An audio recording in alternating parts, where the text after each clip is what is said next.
बाल्यापाल गोटे परिचय थिला आगुरु क्षेपणास्त्र घाटी पाई पान मीन पाई आ वर्तमान बाल्यापाल परिचय यात्रा राणी सिंहवाहिनी आ संजीव पाढ़ी को नहीं बाल्यापाल क्षेपणास्त्र घाटी को नहीं कि नुहे बाल्यापाल क्षेपणास्त्र घाटी को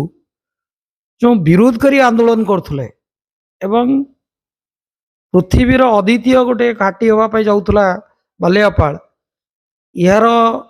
लोक माने एते लड़ुआ बाल्यापाल अंचलवासी एते लड़ुआ जे एते बड़ गोटे कार्यक्रम को अहिंसा आंदोलन रे दूर कर दे पारथिले तेणु बाल्यापालवासी